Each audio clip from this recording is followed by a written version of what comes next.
Diqqat, xalq tayyor turing. Ertaga 14-apreldan O'zbekistonning barcha viloyatlarida boshlanadi. Assalomu alaykum hurmatli tomoshabin. Xabarlarimiz kengroq tarqalishi uchun like bosishni unutmang.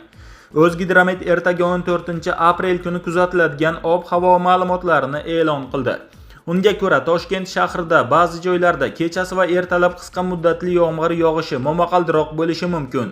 Harorat kechasi 15-17 daraja, kunduzi 24-26 daraja issiq bo'ladi.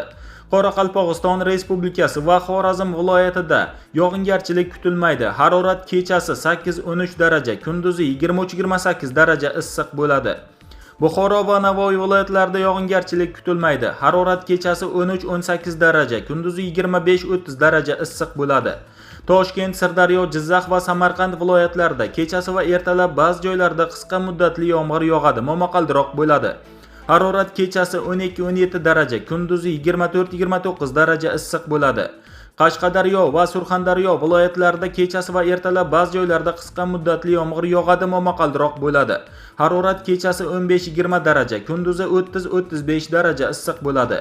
Andijon, Namangan va Farg'ona viloyatlarida ba'zi joylarda qisqa muddatli yomg'ir yog'adi, momaqaldiroq bo'ladi. Harorat kechasi 12-17 daraja, kunduzi 23-28 daraja issiq bo'ladi. Respublikaning tog' oldi va tog'li hududlarida ba'zi joylarda qisqa muddatli yomg'ir yog'adi, ayrim joylarda kuchli bo'lishi, momaqaldiroq sel, suv toshqin hodisalari yuzaga kelishi mumkin.